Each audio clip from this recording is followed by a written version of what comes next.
a spring balance, and that's measuring the weight of this system, this 1.5 kilogram and 3 kilogram Atwood machine. And this entire setup is accelerating upwards with an acceleration of g over 10. We have to find what will the spring balance read. In another sense, if this were to be on the Earth, what would be the mass that it would be reading? So first things first, let's just consider these two blocks. So in this Atwood machine system, in this setup, one of the block, if you just forget for now that this entire system is in fact going up, let's just forget this fact for now. If this were to be on the Earth, then this 3 kgs block will go downwards. It will go downwards with, let's say, an acceleration of a. And this 1.5 kilogram block will move upwards with an acceleration of a. But then if you consider the fact that this is in fact going up with an acceleration of g over 10, relative to a stationary observer, this 3 kgs block would in fact be going up with an acceleration of g over 10 minus a, and this 1.5 kgs block will be going up with an acceleration of g over 10 plus a, if this is the positive direction that you take. And now, instead of considering, you could have done this by pseudo forces as well, but you can just do it the normal method as well.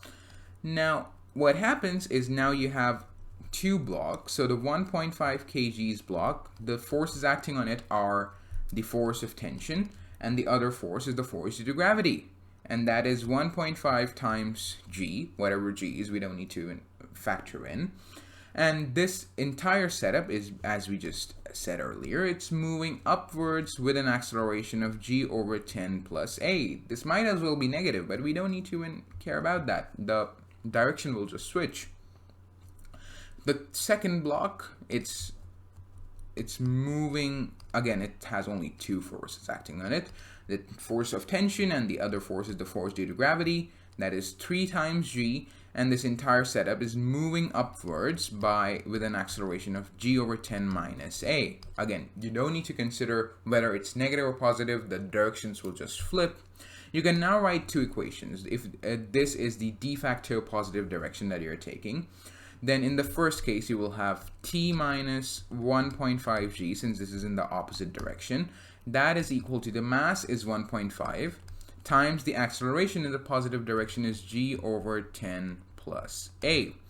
In the second case, if you again take this to be the positive direction, then you have t minus 3 times g. It's equal to, again, the mass is 3 kilograms, and the net acceleration is g over 10 minus a. What you can do now is you can just go on and solve this equation. So if you see here what you can do, so let's just equate t from both the equations. So from the first equation, you would get t to be equal to 1.5 times g plus g over 10 minus a, and from the second equation you will get t to be equal to 3 times g plus g over 10 minus a, just algebra. And now these two things are equal. These two things are equal, since they both are the expressions of t. So now what you can do is you can write this. That is equal to 3 times g plus g over 10 minus a. And, sorry, there is a plus involved there. So sorry for that. And once you have done this, you can just divide both sides by 1.5. So this will come out to be 1, and this will come out to be 2. The 3 divided by 1.5 will become 2. And now you can do a bit more arithmetic on this. So you will arrive here at 11g over 10, and then plus a will just remain there. That is equal to 2 times 11g over 10 minus a. Solve that a little bit, and you will arrive at a plus 2a is equal to 2 times 11g over 10 minus 11g over 10. That is equal to just 11g over 10. And this is equal to 3a. From this, you arrive at a to be equal to 11g over 30. From this, what you can do is you can just get what the tension is. Now, the tension in let's just use the second equation for that.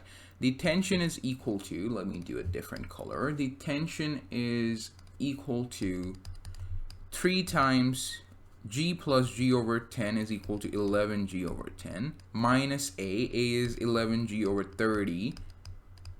And you can just use this and do a bit of arithmetic. So you will arrive at 3 times 22G over 30. That is now equal to this, after you subtract these two, this comes out to be this, and this is equal to 22G over 10.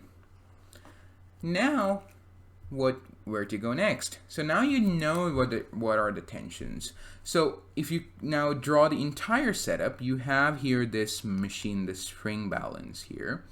And what is the force it's reading? At the end of the day, the spring balance reads the force and not the mass, and it correlates. So if the force on the spring balance would have been F, then the mass it would have said would have been F by G, since the spring balance doesn't know if it's accelerating or decelerating. It just thinks that it's calibrated so that you get the mass when you are at rest, when you have an inertial frame of reference.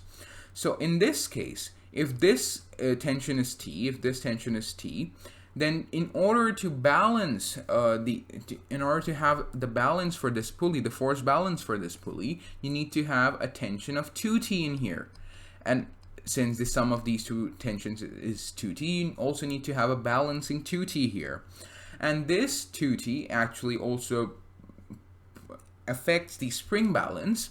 And so the actual mass that the spring balance is going to read is nothing but 2T over G. Since 2T is the force and G is the acceleration due to gravity, put this in here. So you will arrive at 2 times 22G over 10 divided by G. G cancels G, that's why I was just keeping G all the time. And then this will be equal to 44 over 10, or 4.4. And since we have always used SI units in all of our calculations, we can just write kgs here and be good.